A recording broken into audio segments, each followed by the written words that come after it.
Dou-vos a benvida a este novo webinar do ISGA sobre novidades do novo Regulamento 2023-1230 relativa a máquinas. Trátase da sétima xornada técnica, a segunda neste formato en liña que realizamos este ano. Entón, bueno, quero agradecervos antes de nada pues, a vosa asistencia e o acollemento que estamos tendo con a actividade formativa este ano e que está tendo moi boa acollida que agardamos que continue así o resto do ano. Na xornada de hoxe, contamos para a apertura do webinar con Adela Quinzá, xerente do ISGA, con Carlos Llano, director regional de FREMAP en Galicia. Por lo tanto, pues, xa sin máis demora, vamos a dar a palabra a Adela para que faga esa apertura e comezamos así este webinar. Así que, Adela, cando queiras tes a palabra.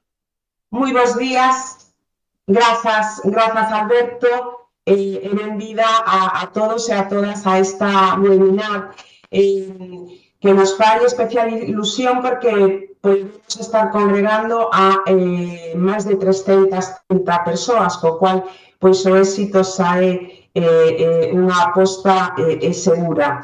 Decirvos que, como sempre, temos unha oferta formativa que se basa na nosa estrategia galega e que todos os anos conformamos no noso plan de actuación. Nesa estrategia, nese plan, poñemos moito acento en buscar unha rede de alianzas. Esta vez nos aliamos con FREMAP, compañeiros e compañeiras que teñen moito coñecemento e que además nos lo ofrecen dunha forma moi xenerosa e que o transmiten además moi ben. Polo tanto, grazas Carlos Llanos e grazas a Cristi Cacho Sousa, que é a verdadeira protagonista no día de hoxe.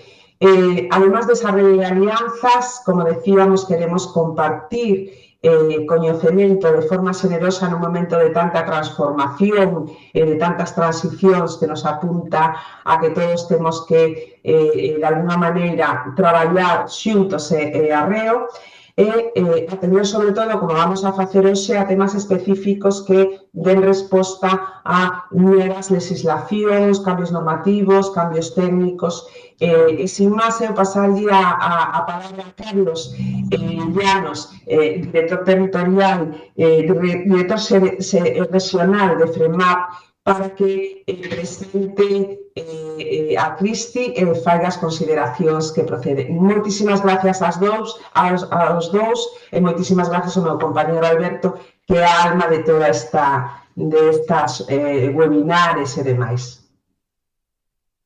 Perfecto, pues muchas gracias Adela, Alberto y a todos los miembros del ISGA por contar un año más con nosotros, una colaboración que ya, bueno, yo creo que ya es histórica, ya se remonta a tiempos pretéritos, por contar un año más con nosotros en estas jornadas o presenciales o online, ahora quedamos. Me ha gustado mucho saber, no conocía el número de personas inscritas, que hay más de 300 personas inscritas a la jornada. Le comentaba antes de empezar esta presentación a Cristi que la modalidad online permite que Galicia, que es un territorio pues lógicamente disperso en tamaño y demás, permite con esta modalidad que pueda haber muchos asistentes, pero sin saber yo que superábamos los 300, con lo cual estoy enormemente contento, ¿no? Esta semana coincidí también que estábamos con el consellero de Empleo este lunes allí en la consellería, y le comentamos estas colaboraciones que hacemos y que creo que están dando sus frutos desde hace muchos años a nivel de Galicia, de las empresas de Galicia son bienvenidas y la prueba es que vosotros contéis con nosotros encantados de colaborar con el ISGA y que existan aquí o que se participen más de 30 personas como asistentes y luego seguro que participan del coloquio, para mí es un orgullo, ¿no?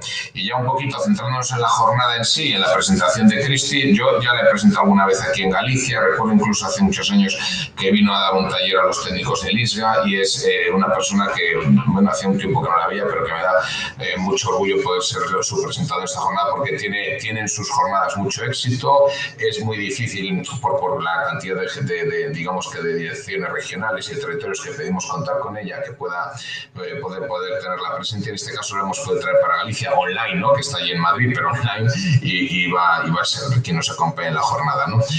Por un lado decir que el objeto de la jornada es que tenemos en vigor en estos momentos la Directiva Máquinas 2006/42 y va a haber un nuevo marco regulatorio que ya se ha publicado, que es el lo que dice la jornada, el reglamento 2023-1230 relativo a máquinas, pero que por lo comentó Cristi no entra en vigor hasta el año 2027, ¿no? Y lo que busca esta jornada es que podamos recibir instrucciones técnicas o bueno, recomendaciones del propio reglamento o técnicas sobre la adecuación de las máquinas para que cuando esté vigente dentro de 3 años, que todavía queda, pues todas las máquinas estén adaptadas a las exigencias o a los requerimientos técnicos del reglamento. O sea que yo creo que la jornada va a ser muy interesante porque es ahora cuando nos podemos preparar para cuando el reglamento esté en vigor, ¿no? Dado que está ya publicado. Y en cuanto a la ponencia a la que tengo el orgullo de presentar, pues Cristi es ingeniera técnico-industrial en la especialidad de construcción de máquinas por la Universidad Politécnica de la Almunia de Doña Godina, en Zaragoza, y además también es ingeniera aeronáutica mecánica, en este caso por la Universidad de Gales. ¿Vale? Es consultora de seguridad en máquinas y técnico de prevención superior en las 3 especialidades de FREMAP desde el año 2008, o sea que lleva con nosotros ya 16 años y es la coordinadora, pues que hace un resumen de su currículum, es la coordinadora del equipo de especialistas técnicos de seguridad en máquinas de FREMAP. En este caso desarrolla varios proyectos con su equipo de especialistas técnicos y yo conozco uno de ellos que estuvo muchos años vigente, que fue el taller de máquinas, donde bueno, pues se traía unas máquinas y se establecía una serie de pautas de trabajo de seguridad con estas máquinas, ¿no? Y además sí que tenía mucho éxito porque estaba el aforo limitado, me parece que era 15 personas y siempre tenemos problemas porque tenemos más peticiones que posibilidad de gente que pudiera asistir. Y ya, sin quitar más tiempo a la verdadera protagonista, que es Cristi, mi agradecimiento una vez más a Lisga, a Adela, la directora, por compartir con ella la presentación y ya os dejo en manos de la especialista. Muchas gracias a todos, ¿vale? Muchas gracias, Carlos, por tu presentación, por tu apertura. También a Adela, por supuesto. Creo que es la mejor manera que tenemos para empezar esta actividad formativa. Yo creo que ha quedado perfectamente claro ya la temática que vamos a tratar hoy y también pues la ponente que va a intervenir. Con lo cual, yo simplemente indicaros que tenemos abierto el chat a través del canal, por si queréis ir formulando vuestras preguntas, vuestras dudas, vuestros comentarios, y al finalizar la exposición de Cristi, pues tendremos un pequeño coloquio donde trataremos de darles respuesta. Nada, ya no hacemos más que darle paso a Cristi para comenzar ya, para entrar en materia, con lo cual, Cristi, cuando quieras, adelante. Hola, buenos días a todos. Bueno, ya con esa presentación ya no tengo más que decir, nada más que mi agradecimiento a Lisga por la confianza en FREMAP y en concreto en mi persona para tratar sobre este tema. Así es que, bueno, sin más, voy a pasar a compartir mi presentación para poder empezar. Bueno, pues como estábamos introduciendo, ¿no? Lo que vamos a ver hoy son las novedades que introduce el nuevo reglamento con respecto, siempre comparándolo con la directiva de máquinas que tenemos hoy en día, ¿no?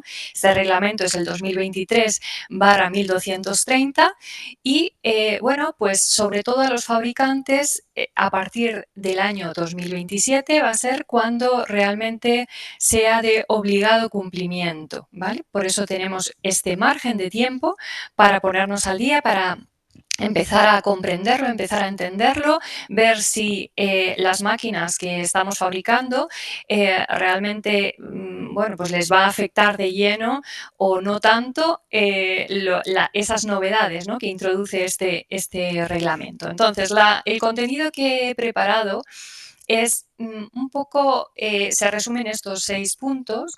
Lo que vamos a ver es la justificación de por qué se consideró necesario la redacción de este nuevo texto, de este nuevo texto legislativo como reglamento. Vamos a ver también las novedades que introduce en el ámbito de aplicación de lo que entendemos ahora que la directiva, qué novedades, ¿no? Ha habido dentro de este ámbito de aplicación. Vamos también a ver algunas definiciones que se han incluido y otras que se han ajustado. También vamos a repasar las obligaciones del fabricante para ver en qué puntos o cuáles son las novedades más, bueno, que yo he considerado más interesantes para empezar a conocer este texto, ¿no? Hablaremos un poco de lo que se entiende como vigilancia del mercado. Una vez que la máquina ya está comercializada o puesta en servicio en el cliente, qué es lo que pasa, ¿no? Si se detecta algún tipo de anomalía, algún tipo de deficiencia respecto a aquellos requisitos de salud y seguridad que debiera de cumplir, ¿no? ¿Qué novedades hay respecto a esto? Y luego, ya por último, vamos a ver los plazos de aplicación de este reglamento que, aunque está en vigor, como os digo, todavía no es de aplicación, aunque en algunos articulados sí, pero que al fabricante no le afectan de momento. Quedémonos con esto. Entonces, bueno, igual que la directiva de máquinas, el objetivo del reglamento es el mismo, es garantizar ese nivel de protección alto para las personas que lo utilizan, para las personas que puedan estar en el entorno directo de la máquina, para animales, para bienes y en su caso para el medio ambiente. Y por supuesto, igual que todas las directivas que han ido saliendo dentro del marco europeo, para facilitar ese libre comercio, en este caso de las máquinas, dentro de lo que empezó a hacer digamos, dentro de lo que es el marco de la Unión Europea, ¿no? Entonces, simplemente aquí en esta tabla podéis ver un poco el resumen de todas las directivas que han ido saliendo dedicadas, digamos, a la seguridad de las máquinas, ¿no? La primera que salió fue en el año 89. Recordemos que España se incorporó a lo que es el territorio europeo en el año 86, en enero del 86. Así es que esa directiva, cuando salió, España ya estaba incorporada dentro de lo que es el marco legislativo europeo. Así es que en el año 89 sale la primera directiva que intentaba un poco aunar los diferentes criterios de todos los países que en aquel momento la conformaban sobre la seguridad, ¿no? Lo que debieran de cumplir, los mínimos que debieran de cumplir las máquinas, los mínimos que en definitiva eran lo máximo que se podía alcanzar en aquel momento en el estado de la técnica, ¿no? Que había en ese momento. Como veis, esa directiva 89392 tuvo una modificación con la directiva 91368.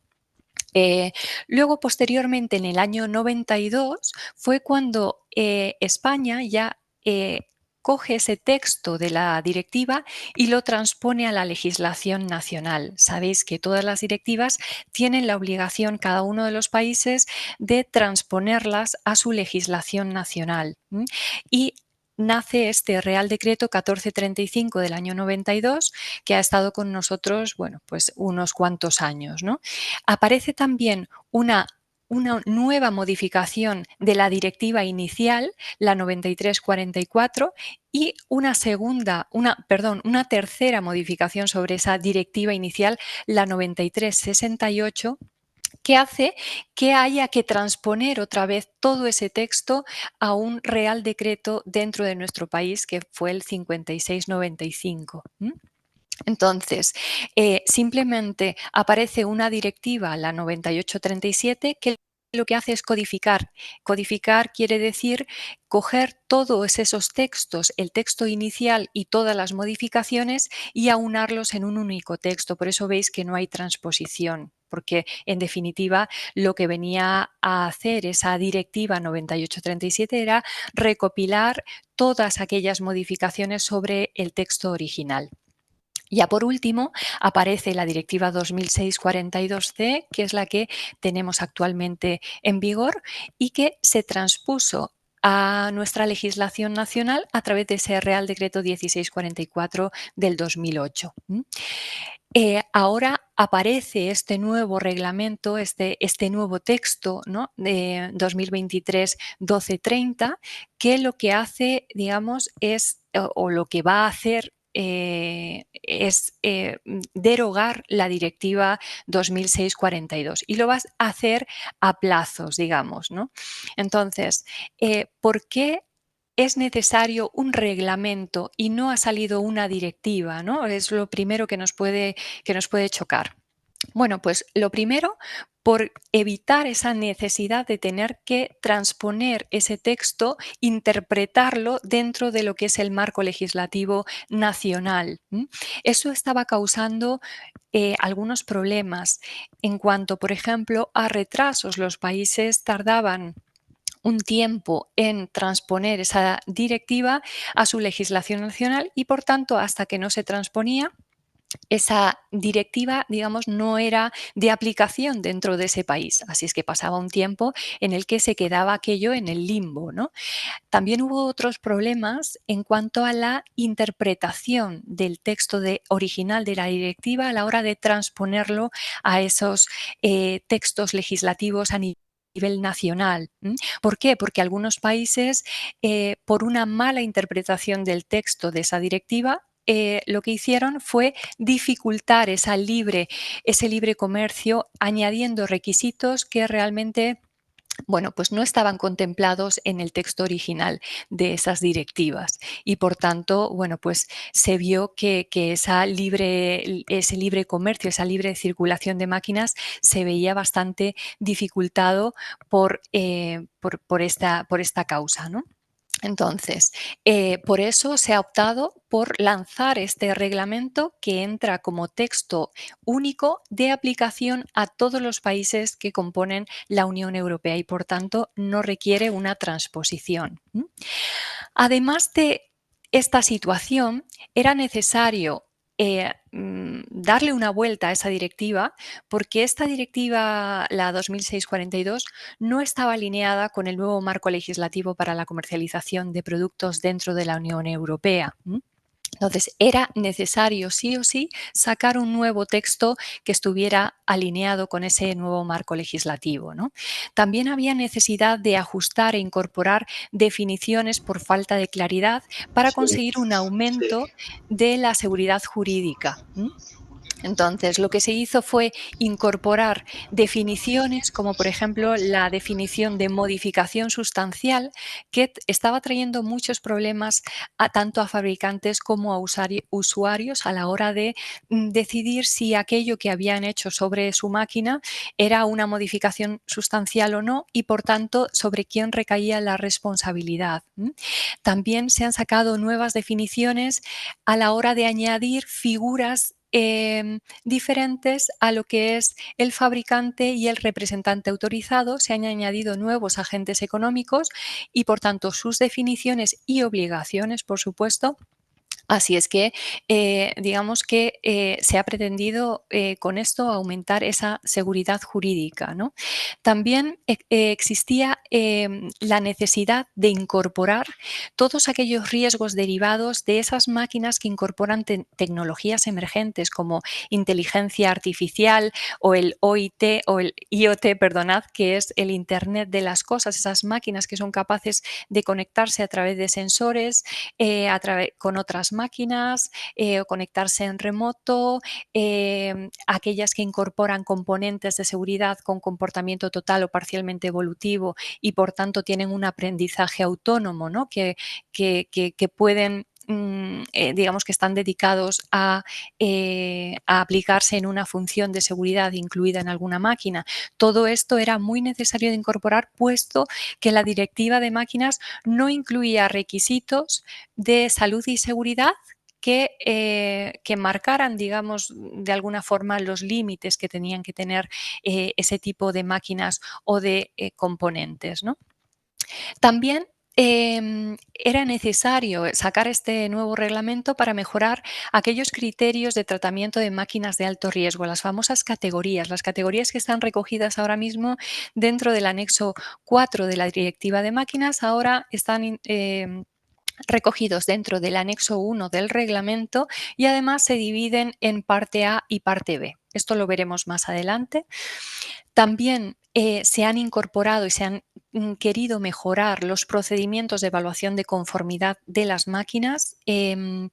Digamos que, o sea, simplemente por adelantarlo, porque lo vamos a ver, se ha añadido un nuevo procedimiento de evaluación de conformidad, que es la verificación por unidad, que no estaba contemplado en la directiva anterior. Y por tanto, bueno, pues con todos esos cambios se pretende mejorar y facilitar los procedimientos de evaluación de conformidad para los fabricantes. También se ha tenido en cuenta digamos, la idea de reducir costes tanto sobre el medio ambiente como monetarios de cara a, por ejemplo, evitar que toda la información se tenga que dar necesariamente en papel. Entonces, ahora se ha añadido la posibilidad de que el fabricante pueda entregar la documentación necesaria que acompaña a la máquina en formato digital, ¿no? Ahorrando esto. Y luego también se da la opción de utilizar especificaciones técnicas en caso de no existir normas armonizadas a la hora de poder llegar a aquellos requisitos, sobre todo requisitos nuevos, los requisitos emergentes que tienen que ver con estas tecnologías, con estas nuevas tecnologías, este nuevo avance tecnológico, puesto que para que salga a la luz una norma armonizada tienen que pasar un proceso bastante largo y suelen tardar en salir. Fijaros que ahora mismo sale este nuevo reglamento, hay que revisar toda la normativa, todas las normas armonizadas, que por cierto, en cuanto a norma armonizada, se conserva la presunción de conformidad de cara a que el fabricante las vaya a utilizar. Con lo cual, hay que revisar muchas de esas normas que ya están, digamos, que ya se pueden utilizar para ver si cumplen o dan respuesta, digamos, a los requisitos exigidos en el reglamento. Bueno, aquí simplemente en esta diapositiva os pongo una comparativa en cuanto a cómo está constituido el cuerpo del texto del reglamento respecto a la directiva de máquinas. Fijaros, la directiva de máquinas tenía en su inicio unos 30 considerandos, que son aquellos párrafos que aclaran o quieren aportar algo más de información sobre pues, determinados temas, ¿no? En el reglamento, respecto a la directiva, fijaros que la directiva tenía 30 considerandos, el reglamento tiene 86. El articulado de la directiva se componía de 29 artículos, el articulado del reglamento se compone de 54 artículos. También han variado el orden de los anexos, como ya os lo introducía antes. En el anexo 1 del reglamento encontramos lo que son las categorías de máquinas, esas máquinas que se consideran de alta peligrosidad, que encontrábamos en el anexo 4 de la directiva. En el anexo 2 del reglamento se encuentra esa lista indicativa de componentes de seguridad que nos sonaba que la teníamos en el anexo 5 de la directiva. Y en el anexo 3, por eso lo he marcado en negrita, porque yo creo que son los anexos que más nos pueden sonar. En el anexo 3 encontramos los requisitos esenciales de salud y seguridad que encontrábamos en el anexo 1 de la directiva. Así es que el anexo 1, que era, digamos, lo más visitado de la directiva de máquinas, ha pasado a ser anexo 3 dentro del reglamento. Bueno, y el resto de puntos los tenéis ahí, los podéis ver un poco la comparativa de cómo han cambiado, ¿no?, los diferentes anexos. Vale, pues vamos a ver el ámbito de aplicación del reglamento. En esto ha habido algunas modificaciones.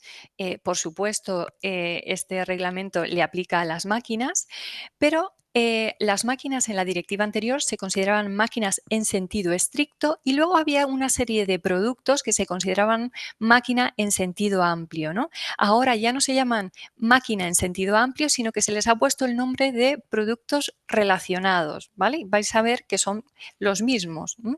Son los equipos intercambiables, los componentes de seguridad, y aquí he puesto ese iconito porque en los componentes de seguridad sí que ha habido variaciones interesantes que vamos a ver ahora.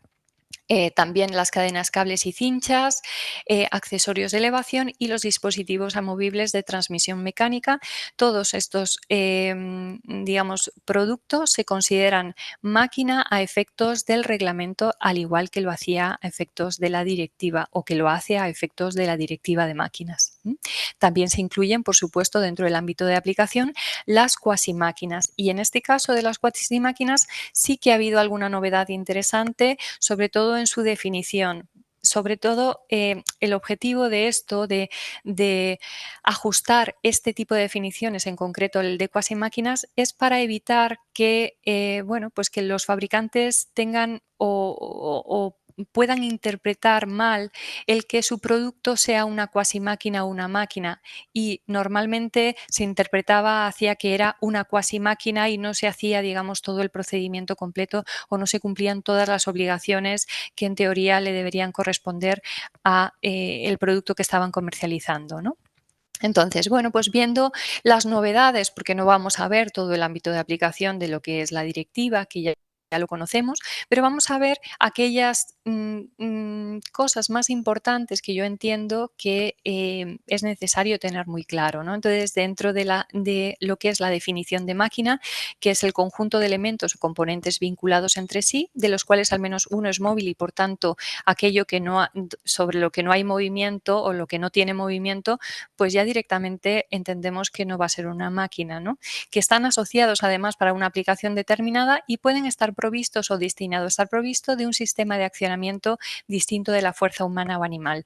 Esto que veis aquí es la definición básica de lo que es una máquina, que se conserva exactamente igual también en el reglamento. Como veis ahí, habla también de esa particularidad de que puede estar provisto o destinado a estarlo de un sistema de accionamiento. Quiere decir que aunque lo que yo comercialice le falte ese sistema de accionamiento, no lo puedo considerar nunca una cuasimáquina, sino que también será una máquina a pesar de no tener ese sistema de accionamiento todavía incluido. ¿Vale?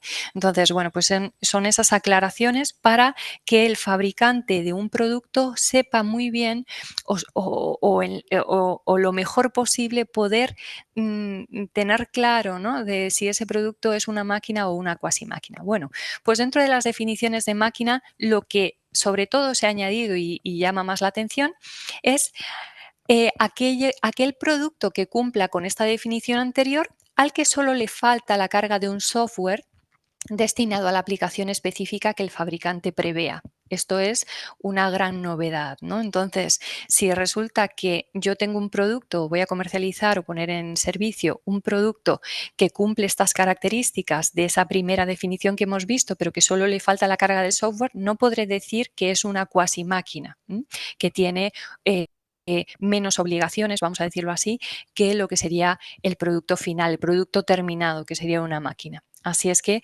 esto es una novedad bastante interesante, ¿no? Luego también, dentro de lo que es el ámbito de aplicación, tenemos los productos relacionados y en concreto los componentes de seguridad que, como os digo, están recogidos en el anexo 2, ¿no? Y dentro de la definición de lo que se considera componente de seguridad, lo que se ha incluido es que, además de que el componente pueda ser físico, también se entiende que el componente pueda ser digital, o sea que se utilice el software para formar o conformar esas funciones de seguridad dentro de lo que es el sistema de mando de la máquina. Así es que, bueno, esto es una gran novedad. Lo demás, lo de que desempeñe una función de seguridad, que además esté introducido en el mercado por separado, quiere decir que no vaya sobre la máquina, o sea, no vaya instalado en una máquina.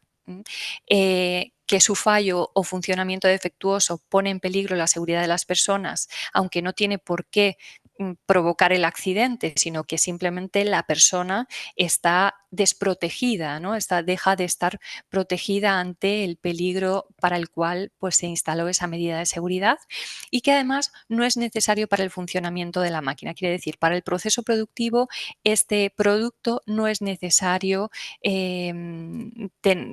sea, la máquina no lo utiliza para el proceso productivo, vamos a decirlo así. Así es que dentro de la lista de los componentes de seguridad que figuran en ese anexo 2 se han añadido cosas como el software que garantiza esas funciones de seguridad o componentes de seguridad que, como os decía antes, con un comportamiento total o parcialmente evolutivo que utilice esos enfoques de aprendizaje automático que garantizan estas funciones de seguridad. Así es que bueno, pues esta es una novedad muy interesante dentro de lo que son productos relacionados que se entienden como máquina y por tanto el fabricante tiene las mismas obligaciones que cumplir que si estuviera comercializando una máquina. bueno, pues dentro de esta lista son estas novedades, ¿no? Luego también dentro del ámbito de aplicación, os decía, en cuanto a las cuasi máquinas, ha habido una ligera variación, pero muy interesante, que digamos, la definición que se conserva de la directiva de máquinas es conjunto que no llega a constituir una máquina, ya que no puede realizar por sí mismo una aplicación determinada y que únicamente está destinado a incorporarse o ensamblarse en máquinas u otras cuasi máquinas o equipos para formar de este modo una máquina, ¿no? En la directiva de 2006 lo que se incluye es una frase que dice que un sistema de accionamiento es una cuasi máquina. ¿Qué es lo que se vio en todos estos años de evolución desde que salió el texto de la directiva hasta que sale este nuevo reglamento? Que no todos los sistemas de accionamiento se pueden considerar cuasi máquinas. No quiere decir que un sistema de accionamiento no sea una cuasi máquina y por eso se ha eliminado, sino que no todos los sistemas de accionamiento pueden ser considerados cuasi máquinas. Por lo tanto, se quitó de la definición. Entonces, habría que analizar cada caso en concreto. Bueno, dentro de las definiciones que me parecen interesantes, en este caso me parece interesante recordar esta definición por su trascendencia a la hora de definir el momento de aplicación de lo que es la directiva ahora mismo de máquinas y posteriormente lo será del reglamento, que es la definición de comercialización. Esta definición no ha tenido ninguna variación, pero simplemente quiero recordarla por si hay alguien que no tiene claro estos conceptos, ¿no? Entonces, la idea es que en la vida, digamos, de la máquina, si veis aquí en la parte de abajo, debajo de lo que es la definición de comercialización, que dice que todo suministro, que es todo suministro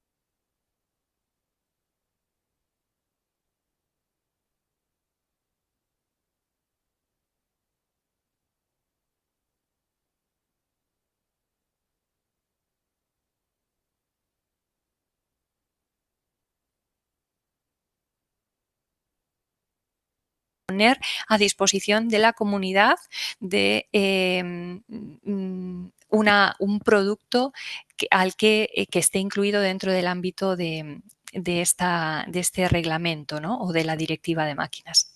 Entonces, como os decía, veis la línea inferior, veis, digamos, cómo es una línea de tiempo en la que primero en la máquina se produce su diseño, luego se produce la fabricación y en algunos casos un premontaje dentro de las instalaciones del fabricante, ¿no?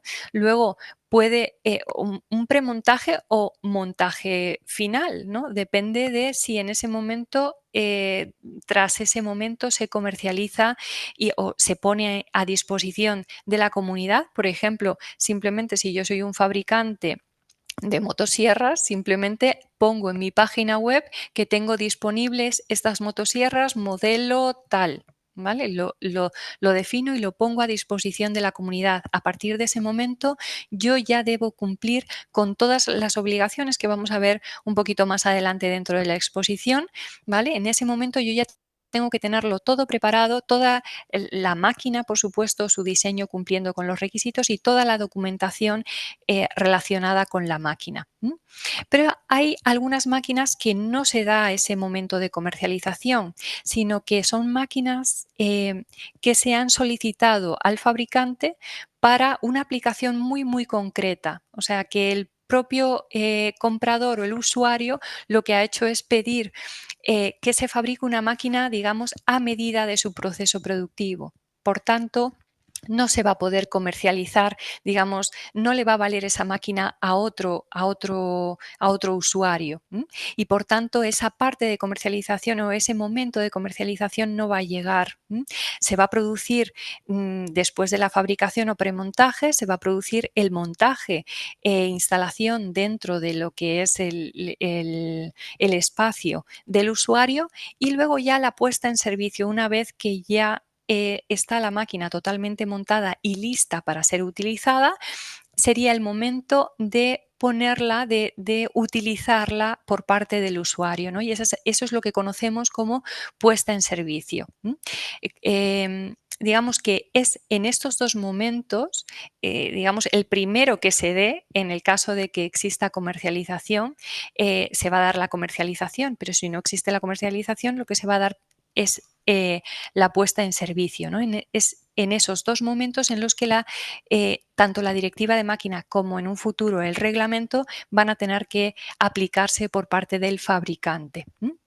Entonces, os decía que también dentro de algunas definiciones se habían añadido nuevos agentes económicos aparte de lo que conocíamos como fabricante y como representante autorizado. Bueno, pues fabricante, tenemos aquí la definición, que es toda persona física o jurídica que fabrique o que haga diseñar o fabricar este tipo de productos amparados bajo la directiva y que los comercialice bajo su nombre o marca o los ponga en servicio incluso para su propio uso.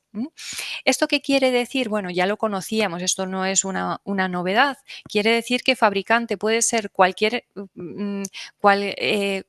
persona que vaya a poner, persona o empresa que vaya a poner a disposición de un trabajador una máquina para pues realizar un proceso productivo y que no tenga por qué tener como actividad principal el fabricar máquinas. Puedo dedicarme a fabricar, por ejemplo, neumáticos y decidir fabricar con mis propios medios o subcontratando parte o la totalidad de los medios para fabricarme una máquina que responda a pues las necesidades que yo tengo en mi proceso productivo y puedo convertirme en fabricante. Entonces, bueno, pues esta es la figura principal, lógicamente, sobre la que recae la total responsabilidad de ese diseño seguro de la máquina, ¿no? También existía la opción para este fabricante de tener un representante autorizado que era una persona física o jurídica que esté establecida dentro de lo que es el marco europeo, que haya recibido un mandato por escrito, o sea, un documento escrito del fabricante para actuar en su nombre para tareas específicas, pero además ese mandato debe especificar cuáles son las tareas que el fabricante le otorga, le deja actuar en su nombre. Y hay una cosa que aclara el reglamento que lo que dice es que nunca va a poder el representante autorizado sustituir al fabricante ni en el diseño ni en el ajuste de la máquina para que cumpla con los requisitos esenciales de seguridad y salud y tampoco para elaborar la documentación técnica o expediente técnico tratado, o como se llama en la directiva. ¿Vale? Esto son las tareas que no va a poder hacer el representante autorizado y que, digamos, un poco marcan la diferencia entre estas dos figuras, ¿no? Además, dentro de los agentes económicos se ha añadido la figura de importador y es toda persona física o jurídica que esté establecida dentro de la Unión Europea, que introduce un producto, en este caso una máquina o producto relacionado. Disculpadme que siempre voy a decir máquina, aunque entendedlo como máquina o producto relacionado o cuasi máquina, o sea, todo aquello que esté dentro del ámbito de aplicación de esta directiva, pero para no hacerlo tan largo digamos la frase, voy a referirme solamente a máquina, pero cuando hablamos de los requisitos de aplicación son aplicables para todo este conjunto, ¿no? que está dentro del ámbito de aplicación. Así es que este importador es el que introduce una máquina de un país de fuera de la Unión Europea y lo introduce dentro del mercado europeo. ¿Qué es lo que se ha añadido? ¿Cuáles son las obligaciones que se espera de este importador? Es que este importador tiene que asegurarse de que esta máquina que introduce dentro del territorio europeo cumple con los requisitos esenciales de seguridad y salud y que, por tanto, ese fabricante ha seguido con todas las obligaciones que marca este reglamento, ¿no? Que, por supuesto, viene con toda la documentación asociada y que también se ha realizado la documentación técnica o expediente técnico llamado así por la directiva de máquinas. Así es que digamos que se definen claramente las responsabilidades de este importador. Además, se ha añadido una última figura dentro de los agentes económicos, que es el distribuidor, que es esa persona física o jurídica dentro de la cadena de suministro que es diferente al fabricante o el importador que comercializa un producto.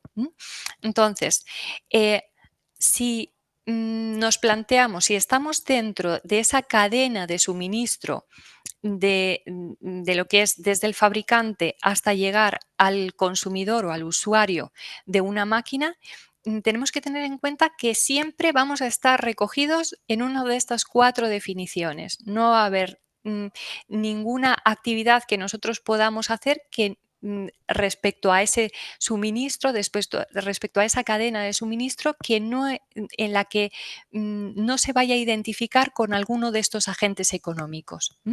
Entonces, este distribuidor tiene la obligación de comprobar y de además asegurarse de que la máquina va acompañada con toda su documentación y además en ese proceso de distribución tiene que asegurarse de que la máquina no va a perder su seguridad por una mala conservación de la máquina, por ejemplo, hasta llegar al usuario final, ¿no? También el distribuidor debe comprobar una cosa, que la máquina esté correctamente identificada. Si el distribuidor la está distribuyendo directamente del fabricante, bueno, pues tendrá que comprobar, como os he dicho, que viene la documentación, que la máquina tiene su marcado CE, pero si no viene directamente del fabricante, sino que viene a través de un importador, debe comprobar que ese importador también se ha identificado sobre la máquina. Sobre la máquina me refiero, sobre la máquina, si no es posible, sobre el embalaje o sobre la información en la documentación que vaya junto con la máquina. Así es que todas estas obligaciones también las tiene el distribuidor.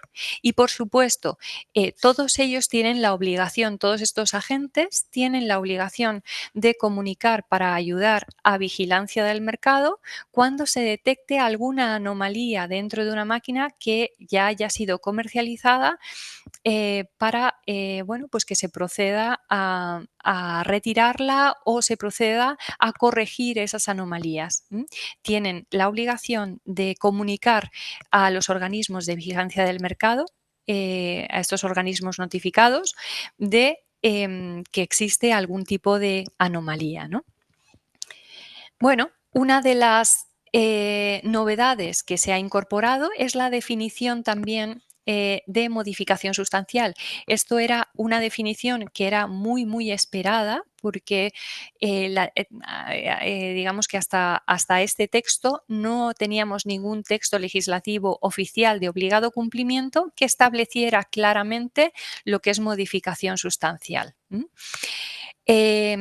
Bueno, realmente bajo mi punto de vista, esta definición viene simplemente a reforzar lo que ya se estaba dando como modificación sustancial, bueno, pues por diferentes criterios, diferentes organismos, ahora lo vamos a ver, ¿no? Pero básicamente la definición es que es una modificación por medios físicos o digitales, aquí ya le está añadiendo también esos avances tecnológicos, así es que dice modificación por medios físicos o digitales después de que dicha máquina o producto relacionado se haya introducido en el mercado o puesto en servicio, que además no haya sido prevista, lógicamente, por el fabricante y que afecte a la seguridad de la máquina o producto relacionado al generarse algún nuevo peligro o aumentar algún riesgo ya existente, ¿no? Y esto, evidentemente, va a requerir de una medida preventiva, como puede ser, y aquí dice, la cual exija la incorporación de resguardos o dispositivos de protección que necesiten la modificación del sistema de control de seguridad existente. Esto quiere decir que si la medida preventiva o medidas preventivas que nosotros tenemos que añadirle a la máquina tras la modificación dependen del sistema de mando, de esas partes relativas a la seguridad del sistema de mando de la máquina, es una modificación sustancial a todas luces. Además, se ha añadido un apartado, el apartado B, que dice que si la medida preventiva si esas medidas preventivas son para garantizar la estabilidad o la resistencia mecánica de esa máquina o producto relacionado, también se considerarían modificación sustancial. Y esto yo creo que es, digamos, un poco la novedad que se ha añadido, ¿no? Porque este apartado posiblemente haya nacido de un estudio de toda la accidentabilidad respecto a algunos tipos de máquina, ¿no? Que requieran una instalación, bueno, pues que pase ciertos controles. Entonces, dentro de lo que os decía como modificación sustancial, aquí tenéis un esquema que se sacó de un documento de interpretación del Ministerio de Trabajo alemán hace ya unos cuantos años, en 2015.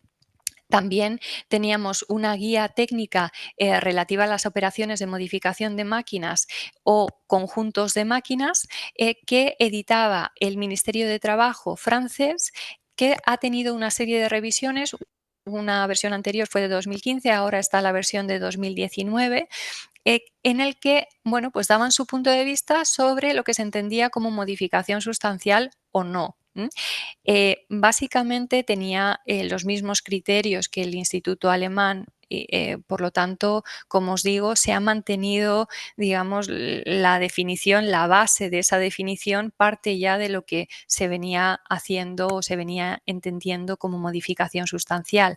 Así es que, bueno, pues vamos a ver este esquema, si os parece. En la parte de arriba, pues tenemos esa modificación y lo que se nos planteaba es que a través de una evaluación de riesgos respondiéramos a estas preguntas, ¿no? De ¿hay un nuevo peligro? Si es que no, dice, ¿se ha incrementado algún riesgo existente? Si es que no, directamente no sería una modificación sustancial. Si a la contestación de ¿hay un nuevo peligro? Respondemos que sí, dice, ¿el nuevo peligro genera un riesgo? Si es que no, porque puede estar valorado ese peligro, la valoración de ese peligro puede ser que es un riesgo trivial y por tanto no requiere de una medida preventiva, así es que concluiríamos que no se trata de una modificación sustancial, pero si contestásemos a esa pregunta de si existe un nuevo peligro, de si ese peligro genera un riesgo, es que sí, nos plantea, ¿son suficientes las medidas preventivas existentes? Si es que sí, tampoco sería una modificación sustancial. Y luego nos dice, ¿son suficientes las medidas preventivas existentes? Si es que no, ¿se puede limitar el riesgo o ser eliminado o reducido suficientemente con resguardos simples? Si es que sí, quiere decir que no requiere de acceder al sistema de mando de la máquina dedicado a la seguridad. Si no requiere esto, no sería una modificación sustancial porque estaríamos hablando de resguardos, por ejemplo, de tipo fijo. Si es que sí requiere de modificar un sistema de mando, el sistema de control de la máquina, entonces ya estaríamos hablando de una modificación sustancial. Así es que, bueno, pues como veis, salvo algún matiz, es bastante parecido a lo que se plantea ahora en el nuevo reglamento. Entonces, las consecuencias de realizar una modificación sustancial sobre una máquina con marcado CE, pues ya las conocemos. Provocan la pérdida de la responsabilidad por parte del fabricante original y el fabricante usuario, si lo ha hecho bajo su propio nombre, se convierte en fabricante. Esto no es ninguna novedad, ¿vale? Pero la novedad que añade el reglamento es que en caso de que la modificación repercuta en una parte de la máquina, la evaluación de conformidad se aplicará a dicha parte siempre y cuando la modificación no afecte, por supuesto, a la seguridad de la máquina en su conjunto y que, por supuesto, corresponde al que lleva a cabo esa modificación demostrar que esa modificación no repercute en la máquina en su conjunto. Esto era algo que había una gran confusión, ¿no? A la hora de plantearse cuando hacíamos alguna modificación sustancial. Bueno, nos han llegado muchas consultas de, bueno, ¿y ahora qué hacemos?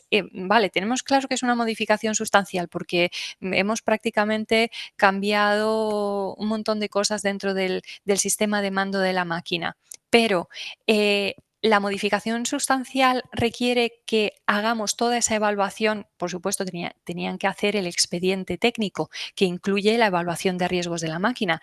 Y claro, nos decían, no tenemos la información del resto de cosas porque no la hemos hecho nosotros, ¿no? Además, el fabricante no tiene obligación de entregar ese expediente técnico al usuario.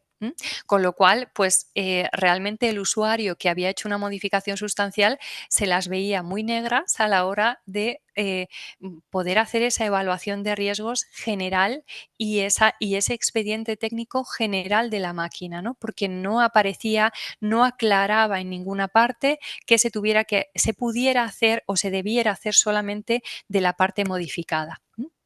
Entonces, vamos a ver ya lo que son las obligaciones del fabricante por puntos, ¿no? Entonces, el primer punto que debiera llevar a cabo, que debe hacer el fabricante, es de alguna forma hacer un estudio de lo que actualmente es el anexo 1 de la Directiva de Máquinas, donde vienen recogidos los requisitos esenciales de salud y seguridad, que será anexo 3 en el reglamento, debe estudiarlos y ver aquellos requisitos que le son de aplicación de su máquina y, por tanto, a la hora de diseñar y fabricar la máquina, tener en cuenta estos requisitos, ¿no? Posteriormente va a redactar la documentación asociada a la máquina, que, bueno, en un principio la primera parte de esa documentación será elaborar la documentación técnica o actual expediente técnico y las instrucciones de uso, que como veis ahí y podéis intuir, es el manual de instrucciones que ahora mismo es en la Directiva de Máquinas. ¿Vale? Para el reglamento le va a llamar instrucciones de uso. El tercer paso que debe hacer el fabricante es ver si su máquina pertenece a alguna de las categorías descritas dentro del anexo 1 del reglamento, anexo 4 de la Directiva de Máquinas, consideradas como máquinas peligrosas, máquinas de alto riesgo, porque esto va a definir qué procedimiento de evaluación de conformidad va a tener que seguir, va a tener que adoptar. Y por tanto, el siguiente paso, una vez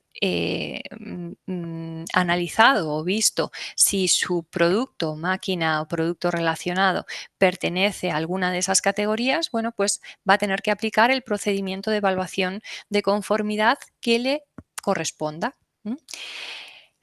Posteriormente continuará con el resto de la documentación o debe continuar con el resto de la documentación, que es redactar la declaración UE de conformidad, y aquí hay una variación también, una modificación. Fijaros que en la Directiva de Máquinas nos manejamos con la declaración CE de conformidad. Bueno, pues la novedad también del nombre, digamos, la modificación que se ha hecho dentro del reglamento es llamarla declaración UE. Pero como veis, el marcado no es marcado UE, sino que seguirá siendo marcado CE. ¿Vale? Así es que deberá redactar la declaración UE de conformidad y ponerle el marcado CE a su máquina. Luego, el último punto sería la entrega, que en el momento de comercialización o la puesta en servicio, y la entrega de la máquina junto con la declaración UE de conformidad, las instrucciones de uso y el marcado CE. Y como novedad, lo que se ha incluido es que también tiene la obligación de llevar un registro de reclamaciones sobre las máquinas que comercializa o pone en servicio que no sean conformes, y sobre las recuperaciones. Recuperaciones quiere decir aquellas máquinas que no se hayan podido adaptar, las haya tenido que recuperar para hacerles los ajustes necesarios para que cumplan con los requisitos esenciales de salud y seguridad que les sean de aplicación. Vamos a ir viendo punto por punto y viendo las novedades que le afectan dentro de las obligaciones del fabricante que incorpora este reglamento, ¿no? Entonces, dentro de las obligaciones decíamos que el paso 1 era hacer ese estudio de los requisitos esenciales de salud y seguridad que incorpora el reglamento. Entonces, aquí yo os he puesto todas las partes de las que se compone ese anexo 3, anexo 1 de la directiva, anexo 3 del reglamento, digamos que el cuerpo de ese anexo se conserva, de hecho se conservan prácticamente la mayoría de los requisitos esenciales de salud y seguridad, algunos con algunas modificaciones, y lo que se ha hecho es añadir nuevos requisitos, sobre todo aquellos que están enfocados a esas máquinas con tecnologías avanzadas.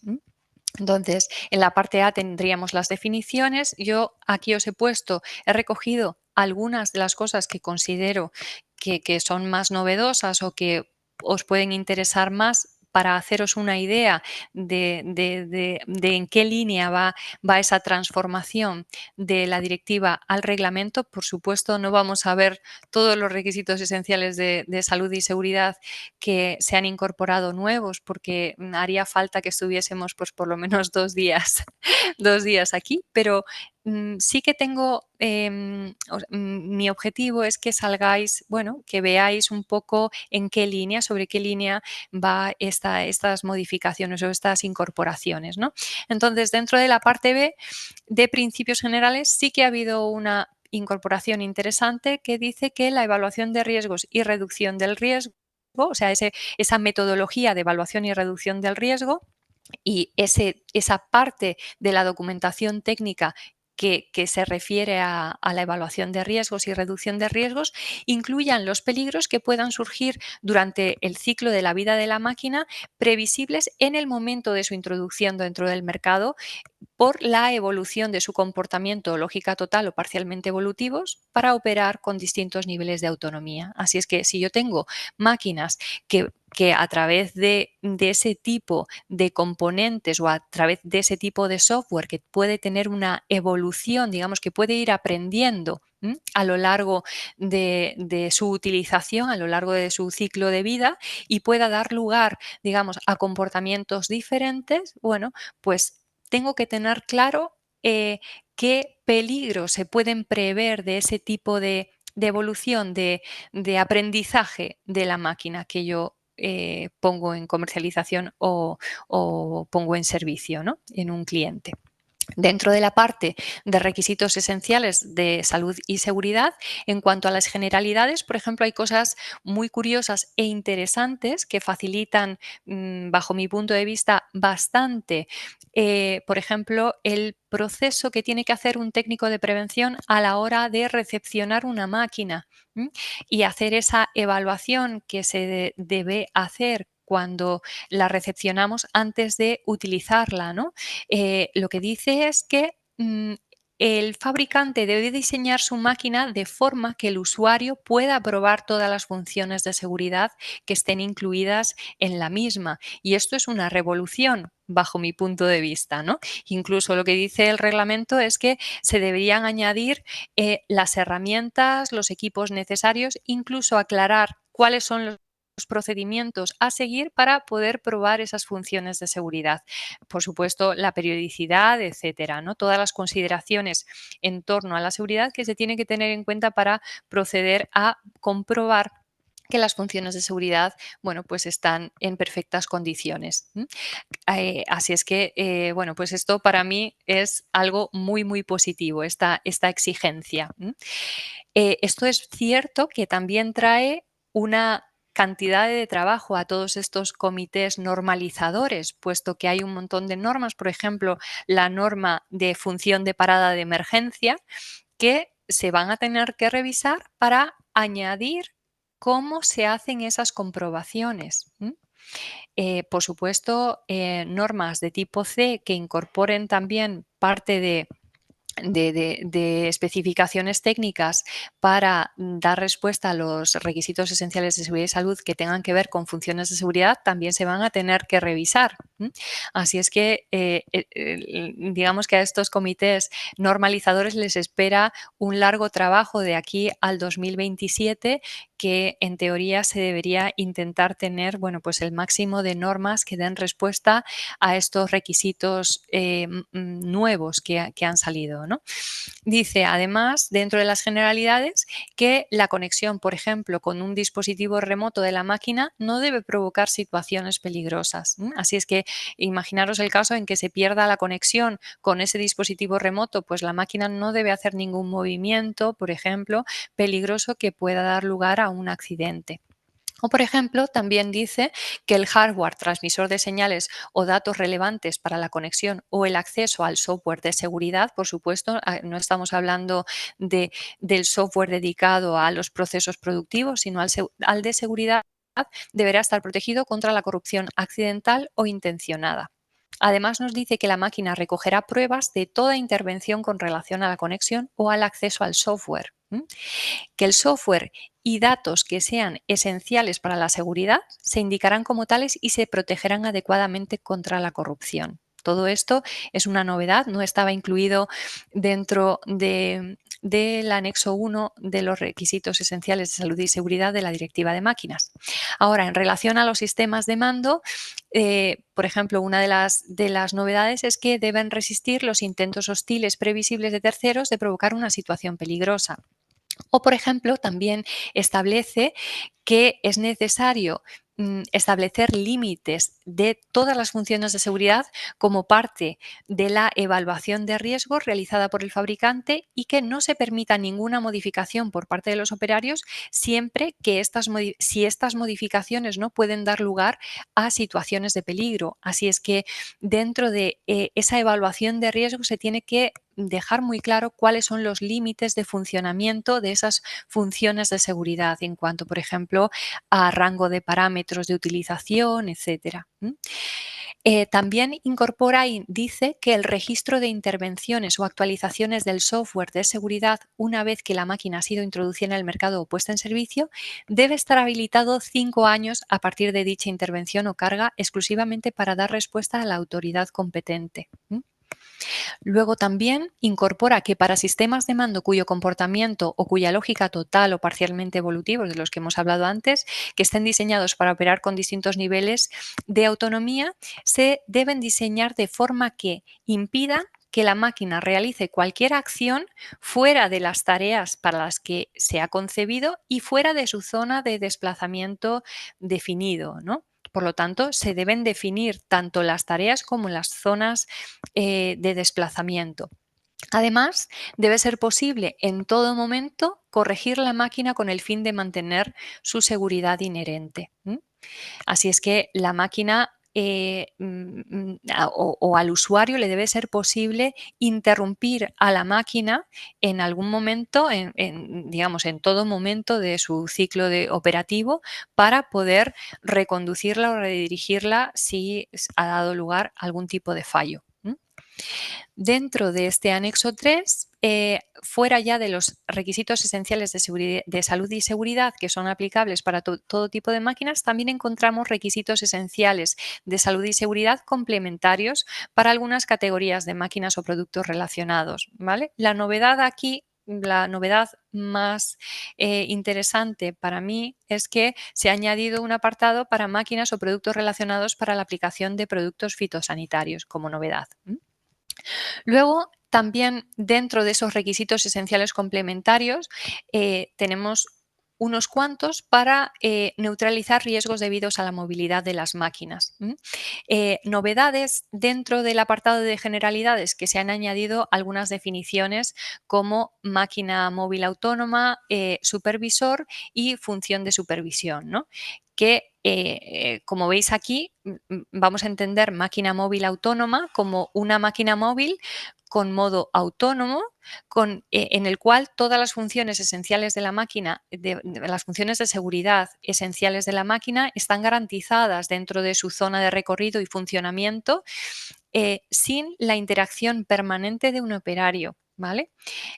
Al operario le vamos a llamar supervisor, que es esa persona responsable de esa supervisión de esa máquina móvil autónoma. Y a la función de supervisión vamos a entenderla como esa vigilancia remota no permanente de ese tipo de máquinas mediante un dispositivo que va a permitir recibir información de ese tipo de máquina o cualquier alerta y también darle órdenes limitadas a la máquina, ¿vale? Esas son las definiciones y, por tanto, seguramente como habréis caído, que si añadimos definiciones es para luego ponerle unos requisitos esenciales de salud y seguridad, por supuesto, a este tipo de máquinas, y hay unos cuantos requisitos que se han añadido para este tipo de máquinas, por supuesto, que ahí os he puesto un ejemplo de un AGV, que es un vehículo de guiado automático, pues este tipo de máquina estaría incluido en estas definiciones, ¿no?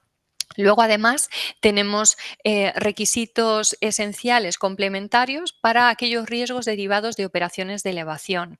Entonces, bueno, pues digamos que no ha habido, bajo mi punto de vista, nada reseñable, aunque sí que ha habido incorporación de requisitos esenciales nuevos. Si me voy para atrás, en los riesgos debidos a la movilidad, que se me ha olvidado comentarlo, sí que ha habido una novedad, y lo veis ahí en negrita, que se ha añadido requisitos esenciales para evitar el riesgo de contacto con líneas eléctricas aéreas en tensión, ¿vale? Esto también me ha parecido interesante añadirlo.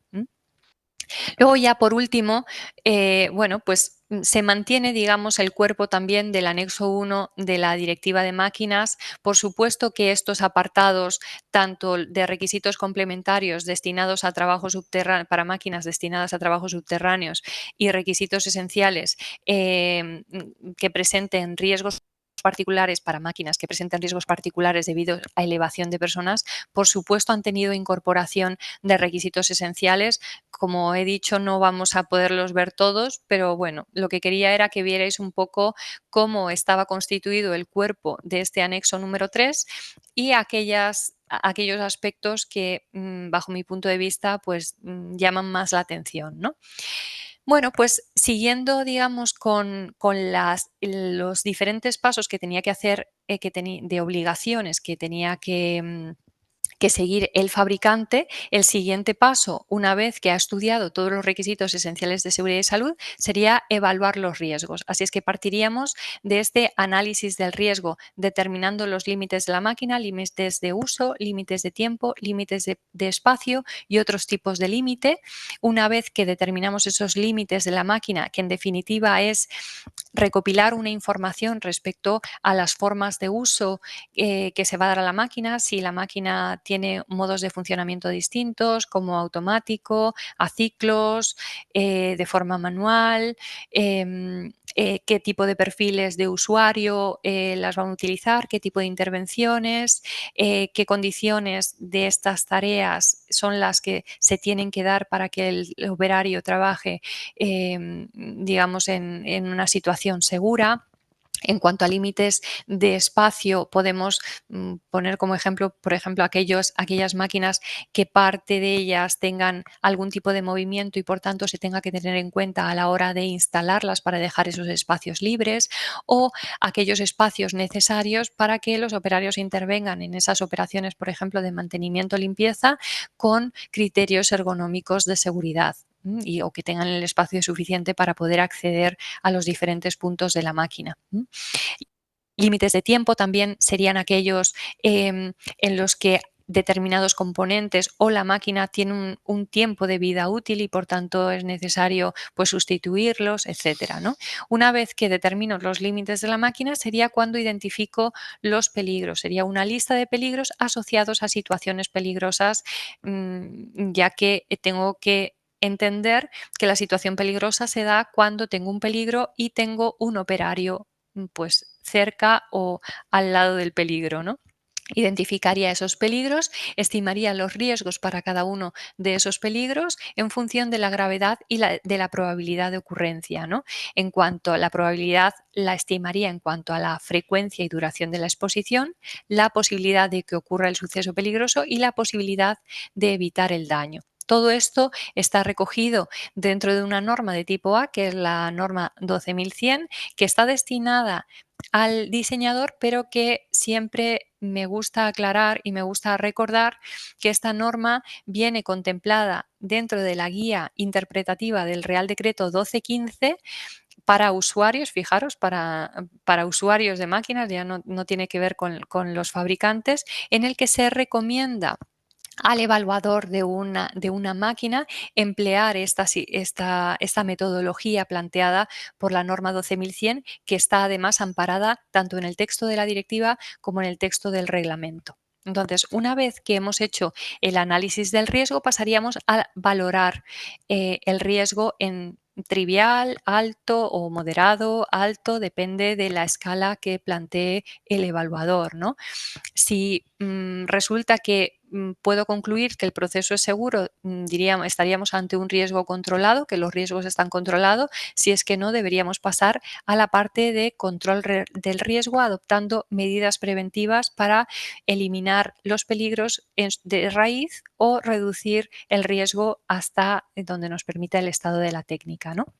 La novedad aquí, dentro de lo que es la evaluación de riesgos, como comentábamos antes, es que esa evaluación de riesgos va a tener que incluir esos peligros que podrían surgir durante el ciclo de vida de la máquina o producto relacionado y que sean previsibles en el momento de su introducción en el mercado como evolución prevista de esa capacidad de aprendizaje, ¿no? Así es que esto también va a tener que estar incluido dentro de la evaluación de riesgos. Así es que esta es una novedad que creo muy relevante. Entonces, una vez que el fabricante ha realizado esa evaluación de riesgos, ahora va a tener que ver cómo cumple a través del diseño de su máquina con los requisitos esenciales que le sean de aplicación y consigue reducir ese riesgo a un nivel residual tolerable, ¿no? Entonces, contamos con normas armonizadas que, como decía en la introducción, conservan esa presunción de conformidad. Estas normas armonizadas, para los que no sepáis, son estas normas elaboradas por organismos europeos de normalización que parten de un mandato de la Comisión Europea y que ofrecen esa presunción de conformidad. Estos organismos europeos de normalización son el CEN, el CENELEC, y que además requieren estas normas armonizadas publicarse en el Diario Oficial de la Unión Europea, y en el momento en que se publican, pues pasan a ser ya consideradas normas armonizadas, ¿no? Como novedad, se habilita a la Comisión Europea, en ausencia de normas armonizadas, a adoptar actos de ejecución que establezcan especificaciones técnicas como soluciones alternativas excepcionales que ayuden a cumplir con los requisitos esenciales de seguridad y salud a los fabricantes. ¿Esto qué quiere decir? Quiere decir que, como os adelantaba antes, el sacar adelante una norma que se ciña o que dé respuesta, mejor dicho, a los requisitos marcados por un reglamento, por la directiva, pero en este caso por el reglamento, lleva tiempo. Entonces puede que llegue la fecha y no contemos con una norma que dé respuesta, que les facilite a los fabricantes el cumplir con esos requisitos, y por tanto, bueno, pues se puede tirar de especificaciones técnicas. O sea, se le da la potestad a la Comisión Europea para poder pues utilizar estas especificaciones técnicas, como puede ser la 15066, que habla sobre los robots colaborativos en ausencia de una norma armonizada que lo trate el tema, ¿vale? Simplemente a modo de informativo, para que los que no conozcáis o no os hayáis fijado, dentro de las normas armonizadas, como puede ser esta, la 13857, existe un anexo al final de la norma en la que, bueno, pues establece todo esto, se dice todo esto, ¿no? De que esta norma europea se ha preparado bajo la solicitud de normalización de la Comisión para proporcionar un medio voluntario, puesto que las normas no son de obligado cumplimiento. El fabricante puede decidir qué norma utilizar y puede decidir utilizar normas no armonizadas, para cumplir con los requisitos esenciales de la Directiva de Nuevo Enfoque 2006/42. Fijaros que no solamente me está diciendo de dónde está partiendo el que esta norma exista, sino que además me dice que cumple o que pretende dar cumplimiento a los requisitos de esa directiva. Por tanto, como os digo, hay muchas de las normas que saldrán publicadas en estos próximos años para dar cumplimiento al reglamento, ¿vale? Dice, una vez esta norma se cite en el Diario Oficial de la Unión Europea bajo la directiva citada, confiere dentro de los límites del campo de aplicación de esta norma esa presunción de conformidad con los correspondientes requisitos esenciales de esta directiva, ¿vale? Simplemente a modo de, bueno, pues para que lo conozcáis. Bueno, pues una vez que el fabricante ha pasado esa evaluación de riesgos y está viendo qué medidas preventivas va a aplicar a través de esas normas, resulta que tenemos aquí el proceso de reducción del riesgo, que también viene recogido en la norma 12.100 y que también hace alusión la directiva y el reglamento de máquinas sobre esta metodología, ¿no? Entonces, lo que nos dice o lo que se le dice al fabricante es que tiene que empezar incluyendo medidas preventivas que dependan de la prevención intrínseca o diseño inherentemente seguro, que se entiende que estas medidas no van a dejar, digamos, de proteger al operario nunca a lo largo de toda la vida útil de la máquina, ¿no? Puede ser, por ejemplo, si se han detectado aristas vivas, pues simplemente incluir en el diseño el redondear esas aristas. Eso sería una medida de prevención intrínseca. Eso no se puede anular por parte del operario. Si todavía quedaran peligros por eliminar o riesgos por reducir, pasaría a la fase 2, que sería las medidas de protección y otras medidas complementarias, ¿no? La parte de protección sería utilizar resguardos o dispositivos de protección o la combinación de ambos, y si todavía quedaran peligros por eliminar o riesgos por reducir, pasaríamos a la parte de información. Pero esta parte de información solamente deberemos llegar para informar sobre esos riesgos residuales, ¿no? Riesgos residuales que el estado de la técnica no nos haya podido permitir a día de hoy poder reducir más allá, ¿no? Y por tanto requiere que el usuario conozca esos riesgos residuales y, por tanto, cuáles son las medidas preventivas del usuario, que es lo que veis más abajo, ¿no? En cuanto a, por ejemplo, equipos de protección individual que debe utilizar, en cuanto a la formación necesaria para los operarios, en cuanto a medidas preventivas de cara a la organización referida a la utilización de la máquina, en cuanto a procedimientos, supervisión, sistemas de permiso de trabajo, todo esto, ¿vale? Entonces, bueno, pues esto sería lo que debe hacer. Lo cuento rápido porque realmente aquí no hay ninguna novedad. Se llama método iterativo, puesto que si no se ha conseguido una reducción adecuada del riesgo, tengo que empezar otra vez desde el principio, desde las medidas de prevención intrínseca, y así hasta llegar a un riesgo residual el mínimo posible. Entonces, bueno, pues una vez que el fabricante ha realizado la evaluación de riesgos, ha aplicado normas armonizadas para cumplir con los requisitos esenciales de seguridad y salud, ha aplicado normas armonizadas o no, disculpad, ¿vale? Para cumplir con requisitos esenciales de seguridad y salud y, en definitiva, ha seguido este procedimiento iterativo de reducción del riesgo que acabamos de ver, ya estaría en la situación de generar esa documentación técnica. Documentación técnica, decíamos que era el expediente técnico de la directiva, y aquí simplemente os he puesto el contenido que debe tener, y he resaltado las partes que, bueno, pues que son novedosas, ¿no?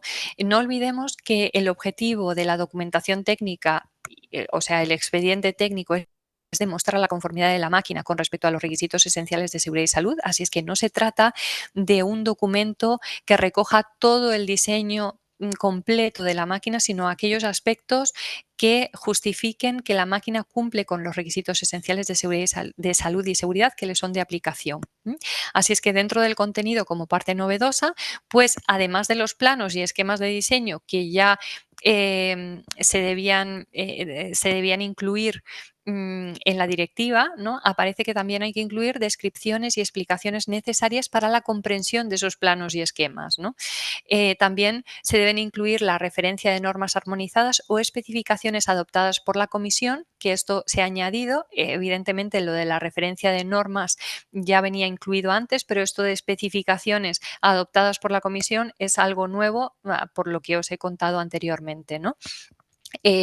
También nos dice que para máquinas o productos relacionados alimentados por sensores controlados a distancia o autónomos que intervienen en operaciones de seguridad, se debe añadir la descripción de las características generales, las capacidades y limitaciones del sistema, los datos, el desarrollo, los ensayos y procesos de validación utilizados.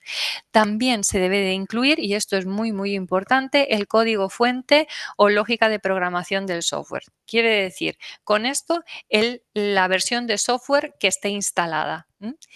También se debe incluir solo para cuasimáquinas los resultados de los estudios y ensayos para determinar si ésta puede montarse o incorporarse con seguridad. A modo simplemente de apunte, para una cuasimáquina también se llama documentación técnica y, por supuesto, también la tiene que elaborar el fabricante. Dentro de esta documentación entraríamos a las instrucciones de uso. Bueno, pues la máquina o producto relacionado, según este reglamento y al igual que la directiva, debe ir acompañado de estas instrucciones de uso, que es el manual de instrucciones llamado así por la directiva, ¿no? Como parte de la documentación a entregar. La novedad es que dice que el fabricante puede optar por facilitarlo en formato digital. Si es así, esto se indicará sobre la máquina, fundamentalmente sobre la máquina, y si esto no es posible, en el embalaje o documentos adjuntos para poder acceder. Por ejemplo, un código QR es lo que más está viendo, ¿no? Para poder acceder a ellas. Se deben poder además imprimir y descargar, o sea que si decide el usuario imprimirlas, que lo pueda hacer y descargarlas en un archivo, y además deben permanecer accesibles online durante 10 años desde la comercialización o puesta en servicio.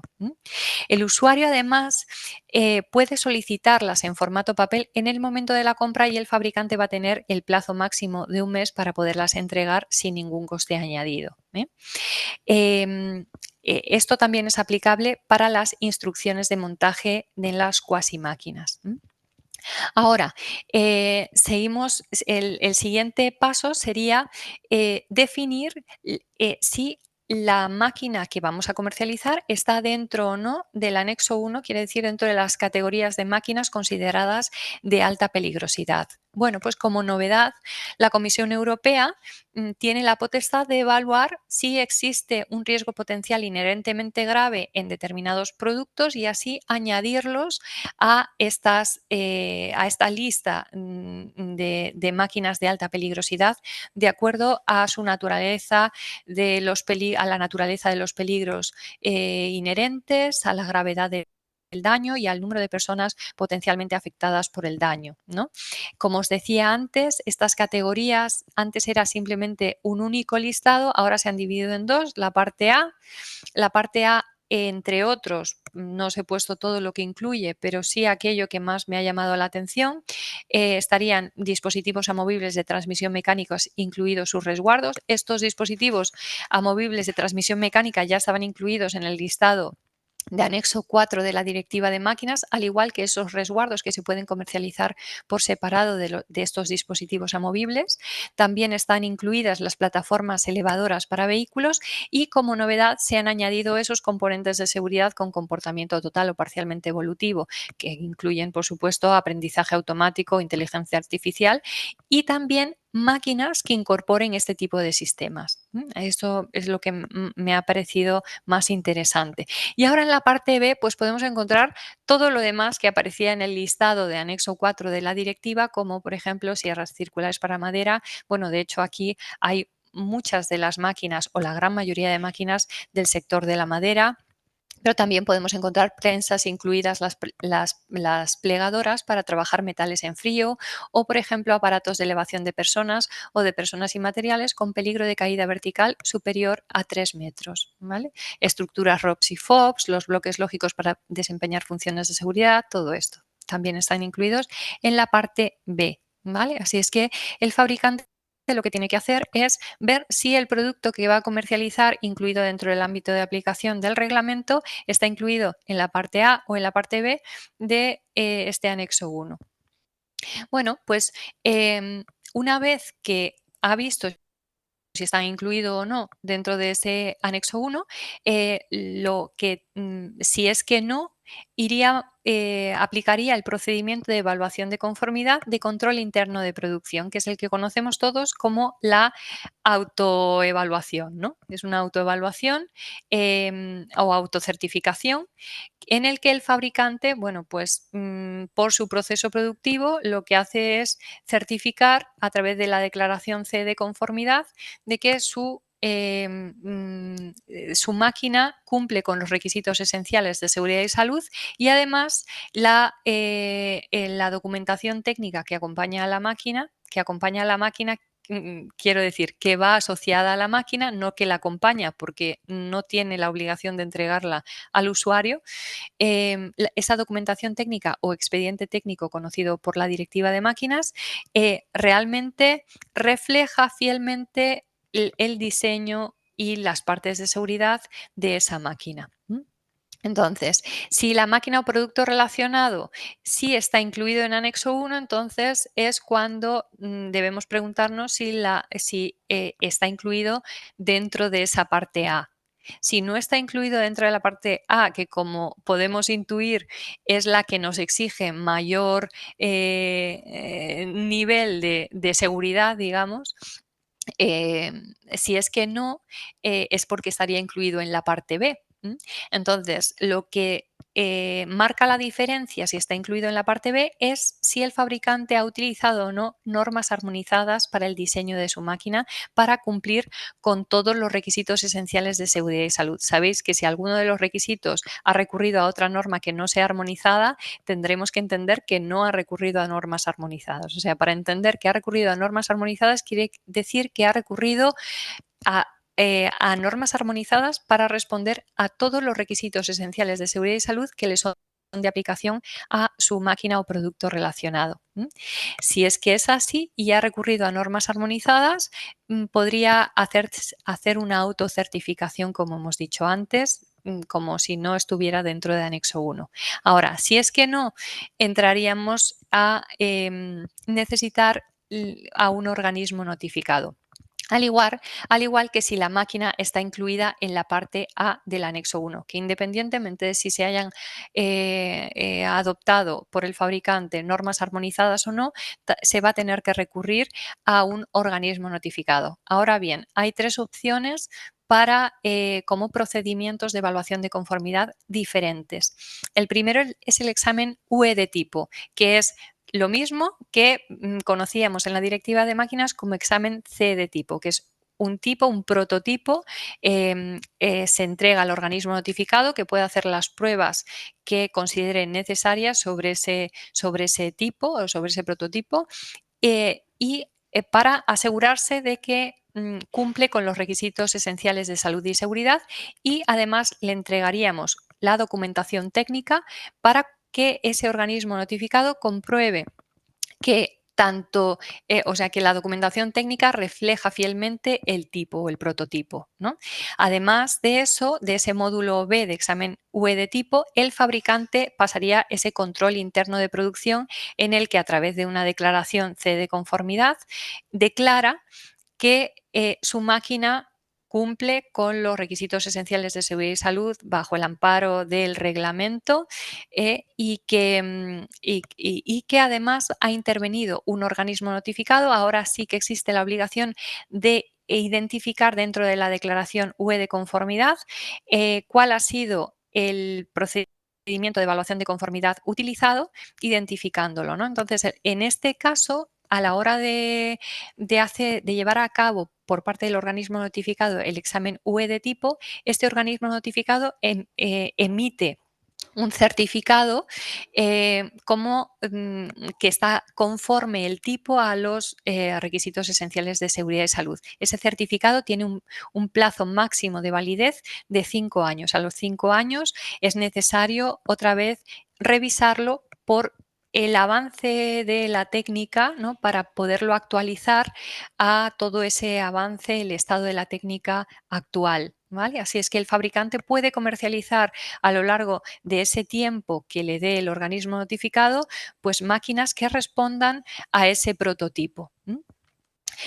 Por otro lado, también estaría el aseguramiento de calidad total, que es que el organismo notificado no va a comprobar por máquina, sino lo que va a hacer es comprobar que el sistema de calidad de ese fabricante garantiza que todas las máquinas que fabrica o que las máquinas que fabrica cumplirán o que su sistema de calidad garantiza que todas las máquinas que fabrique ese fabricante cumplirán con los requisitos esenciales de salud y seguridad y que además la documentación técnica va a reflejar fielmente ese diseño.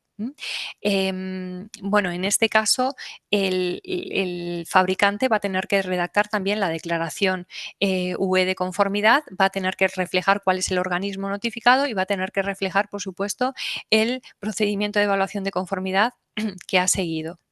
En este caso sería el módulo H. Y ya por último, y esta es la novedad, se ha incorporado la posibilidad de la verificación por unidad, que es entrego la máquina en cuestión, el organismo notificado digamos, la analiza, la estudia, al igual que la documentación técnica, y ese organismo notificado le puede identificarse directamente él mismo sobre la máquina o autorizar al fabricante para que sobre la máquina aparezca el organismo notificado que ha dado el OK a esa unidad.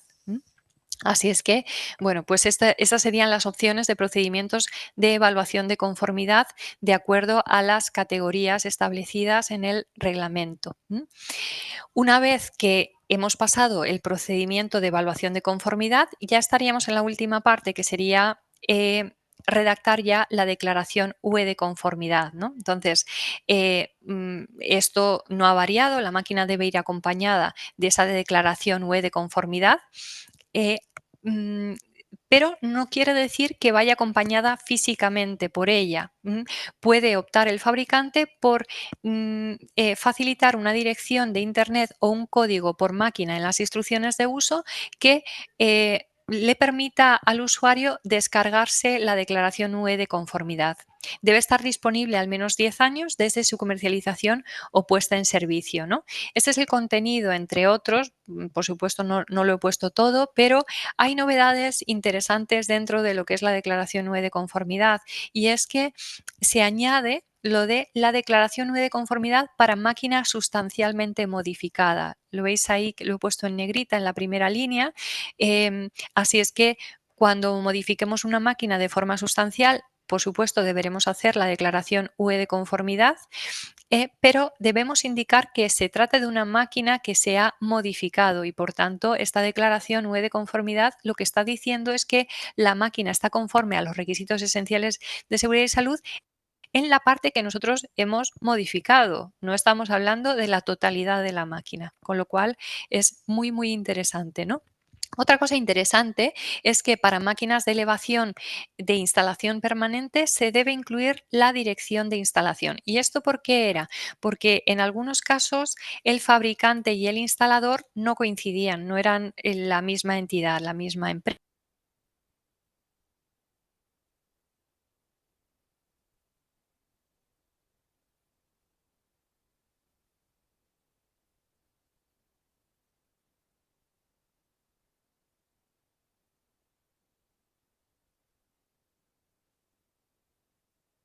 Como veis ahí, el fabricante, a la hora de declarar la conformidad de esa máquina, va a indicar la dirección de instalación para que quede asociado que evidentemente la instalación también está bajo su responsabilidad, aunque no la efectúe él directamente. Luego también, por ejemplo, que puede incluir esta declaración UE de conformidad alguna foto para aclarar, ¿no? Para ayudarnos a identificar de qué máquina se está refiriendo.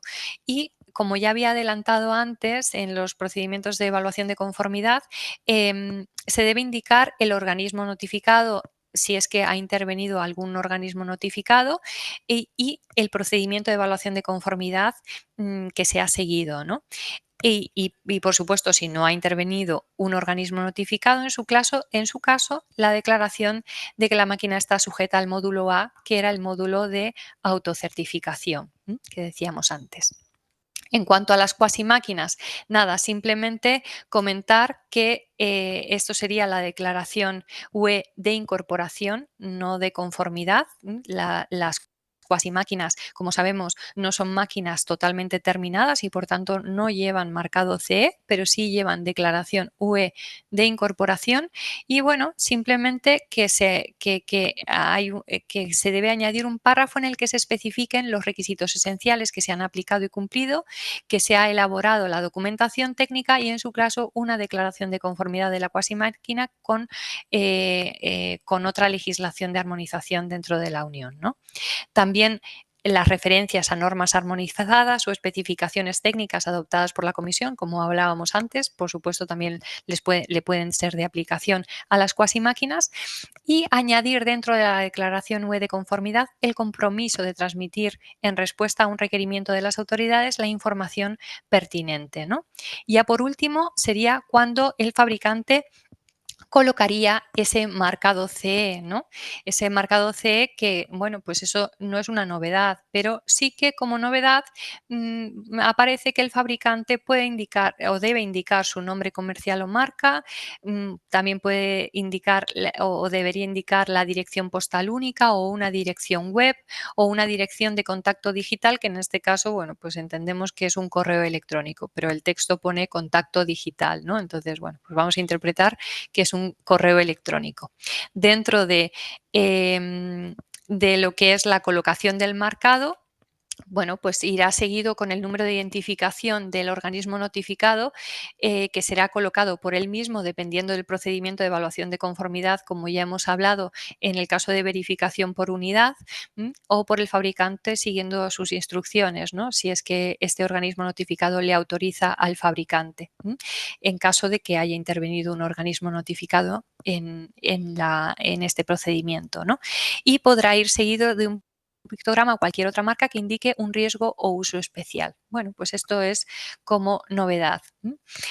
Y ya por último, una vez que hemos visto las obligaciones o hemos recorrido, digamos, todos los pasos que debe dar el fabricante para poder comercializar una máquina, vamos a hablar ya de los últimos dos temas que nos quedan, que es la vigilancia del mercado, y en este caso simplemente pues comentaros que, bueno, pues que gracias al nuevo texto del reglamento pues se definen las competencias y obligaciones de los diferentes agentes económicos, como hemos visto ya, que los productos incluidos dentro del ámbito de aplicación solo se podrán introducir en el mercado si hay un agente económico establecido en la Unión Europea. Quiere decir que siempre va a haber alguien responsable al que pedir cuentas, quiero decir.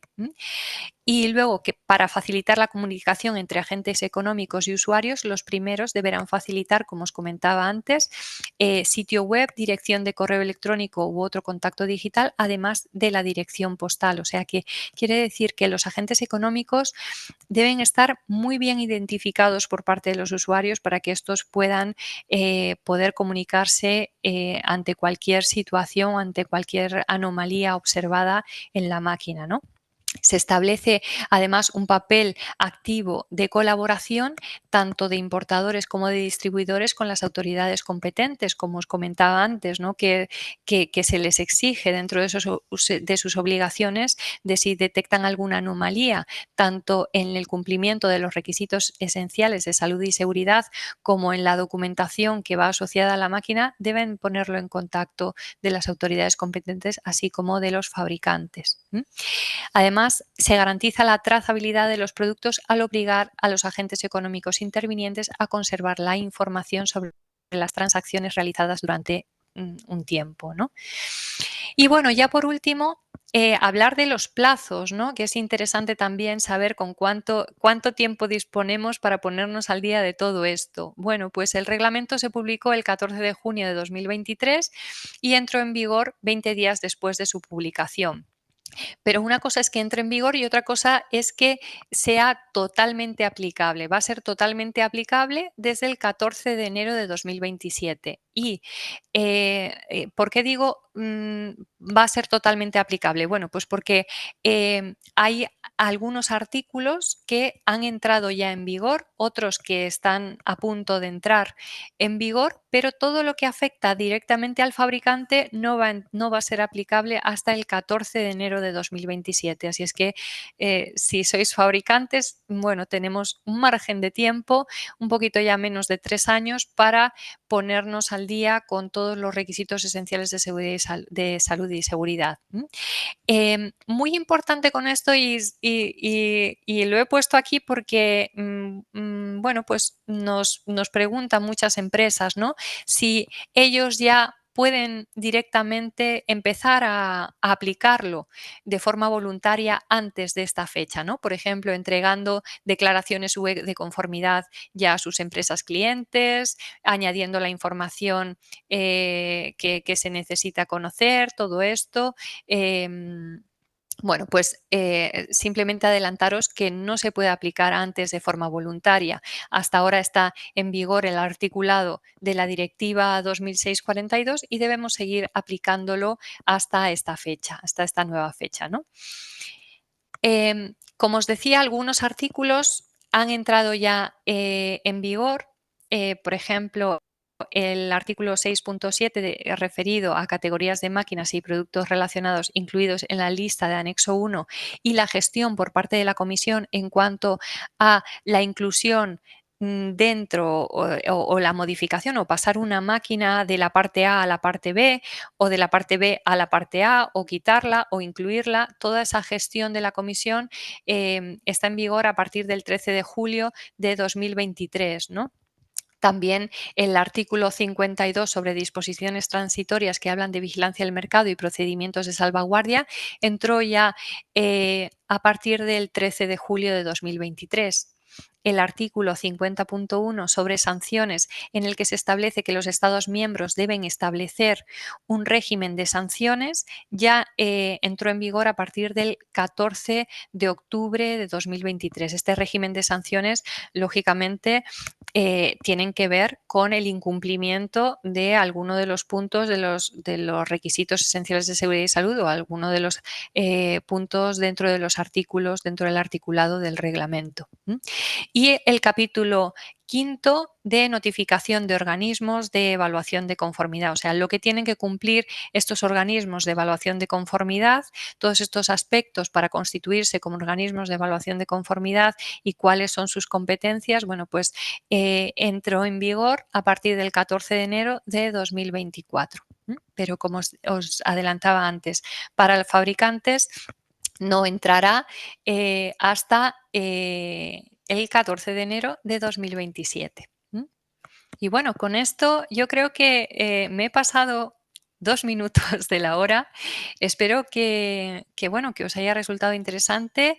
Ahora, bueno, tenemos un tiempo, como comentaba Alberto, para plantear alguna duda. Sí que comentaros, antes de entrar en las dudas que podáis tener, que es verdad que al igual que la directiva de máquinas contamos con una guía interpretativa de lo que marca la directiva, adelantaros que todavía del reglamento no contamos con esa guía interpretativa. O sea que hay muchas cosas que quizá necesitemos aclaración y, por supuesto, esa guía interpretativa saldrá, por supuesto, no en un plazo muy largo, tiene que salir en un plazo más o menos corto para poder aclarar todas esas dudas que nos puedan surgir a la hora de interpretar literalmente el texto del reglamento, ¿no? Así es que, bueno, pues lo que voy a hacer es dejar de compartir la presentación. Perfecto, pues nada, muchas gracias por tu estupenda exposición. Te has ceñido al tiempo estupendamente. Ya nos gustaría así que todos los ponentes pues se ajustaran de esta manera, o sea que genial. Nada, creo que nos ha ayudado pues a tener mucho más claro, ¿no?, el ámbito de aplicación de este nuevo reglamento 2023-1230 relativa a máquinas y bueno, que permitirá, o esperemos que así sea, mejorar, simplificar y adaptar un poco la regulación del mercado y que garantice pues un nivel de protección pues adecuado para el personal trabajador. Pedimos disculpas porque creo que ha habido un par de segundos, un par de momentos que se ha cortado la conexión. Ha sido una cosa muy pequeñica, pero que sí que ha habido un pequeño corte. Nada, trataremos de a la hora de editar el vídeo, pues solucionarlo y que lo tenga ya disponible en el canal para poder verlo de forma correcta. Ahora, ya que tenemos aquí a Cristi conectada, pues nada, vamos a aprovecharnos un poco de ello y abrimos eso, un pequeño coloquio en el que iremos formulando pues algunas de las cuestiones, de los comentarios que nos han ido llegando a través del chat del canal. Entonces, nada, nos han llegado algunas ya. Comenzamos, si te parece, con la primera, Cristi, Sí. y vamos consultando a la vez el chat por si alguna persona más se anima a hacer algún comentario. Nada, en cuanto a la modificación sustancial, Sí. nos surge alguna duda. Nos preguntan en concreto si añadir un sistema antiatropello a una carretilla conllevaría una modificación sustancial o no. ¿Cómo lo ves? Vale, habría que ver en qué consiste ese sistema de atropello. O sea, todo lo que sea tocar el sistema de mando dedicado a la parte de seguridad, ya sea por eliminar una función de seguridad o por incluir una función de seguridad nueva, sería una modificación sustancial, ¿no? Así es que depende de cómo sea ese sistema, si depende del sistema de mando, aunque sea, es que posiblemente la consulta venga a raíz de un criterio que se manejó durante muchos años sobre modificación sustancial, en el que decíamos de, bueno, pues si es una modificación sustancial que incrementa el nivel de seguridad de la máquina, pues no lo vamos a considerar como modificación sustancial, porque si justificamos que está bien instalado, bueno, que efectivamente consigue incrementar ese nivel de seguridad, bueno, pues lo vamos a considerar como una modificación, no modificación sustancial, ¿vale? En este caso, el reglamento deja muy claro que en cuanto tocamos el sistema de mando referido a la seguridad de la máquina, ya vamos a estar hablando de una modificación sustancial. De acuerdo. Bien, vamos con la segunda de ellas. Nos preguntan si un vehículo estaría dentro de este reglamento y qué documentación pues demuestra que un camión es seguro, si la ITV o el marcado CE o los dos. Vale. Vale, bueno, un camión, todos los vehículos no están incluidos dentro ni de la directiva de máquinas ni del reglamento, están en la parte de exclusiones. No lo hemos visto hoy porque me he referido solamente a las novedades, pero no están incluidos. Sin embargo, las máquinas que puedan estar instaladas, por ejemplo, sobre un camión hormigonera, la hormigonera o una pluma que esté instalada en un camión para carga y descarga, eso sí se considera máquina. Así es que la parte, digamos, o sea, lo que es el vehículo no, pero la máquina sí, y toda la interfaz que se necesite para que tanto vehículo como máquina interactúen de forma correcta, de forma segura. Por ejemplo, a los camiones se les añaden unos estabilizadores, ¿no? Para que, bueno, conseguir que la operación sea segura, ¿no? Lo más estable posible, esa operación de carga y descarga con la pluma. Todo eso consideramos que es la interfaz y cómo se comunica el operario con la pluma y todas las modificaciones que haya que hacerle al vehículo, todo eso sí que estaría incluido bajo la declaración UE de conformidad para el reglamento, C de conformidad para la directiva de máquinas. Perfecto, creo que queda perfectamente clara la diferenciación. Nos preguntan ahora acerca de los manuales de las máquinas y nos dicen si en este momento se pueden o se deben dar en papel o de forma digital. Vale. Digamos que lo que marca el reglamento es que la opción para el fabricante, a partir del 2027, que lo puede elegir dar en forma digital. Ahora mismo es obligatorio darlo en papel, ¿vale? Por la directiva. Nada, perfecto. Nos queda ya muy Además, claro. se puede dar digital, ¿eh? O sea, quiero decir De las que dos sí, formas. además se puede dar de las dos formas, pero es obligatorio ahora mismo, tal y como marca la directiva, darlo en papel. En papel tiene que ir ahora mismo, ¿no? Sí. De acuerdo. Vale, pues creo que en principio tenemos ya un poco ya cubiertas las dudas que nos habían presentado en el coloquio, con lo cual, pues nada, con esta última cuestión, pues nada, nos queda ya poner punto y final a este webinar. Esperamos que haya sido pues de interés a todas las personas que nos han seguido. Quiero agradecer pues de nuevo a FREMAP, Adela y a Carlos por la apertura y, bueno, y en particular y sobre todo pues a Cristi tanto por la estupenda exposición como por la intervención en el coloquio.